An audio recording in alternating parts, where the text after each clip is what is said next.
Sabi ni D.L. Moody, dapat ang takot natin is hindi mag-fail tayo as a student. Hindi yung mag-fail tayo in our school year. Dapat ang takot natin is mag-succeed nga tayo, pero nag-succeed tayo sa maling bagay. Minsan hindi man tayo makaka-receive ng medal. Minsan hindi man tayo makaka-receive ng certificate. Minsan hindi man tayo magpupuri. Minsan hindi tayo makakapunta sa taas ng stage. Pero this is what being the best means.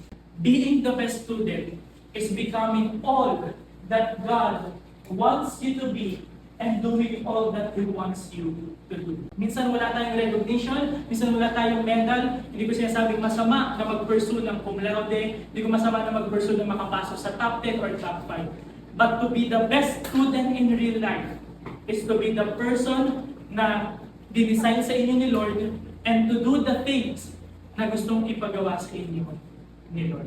Kaya dun sa Matthew 25:21, yun yung pinag-aralan natin last week.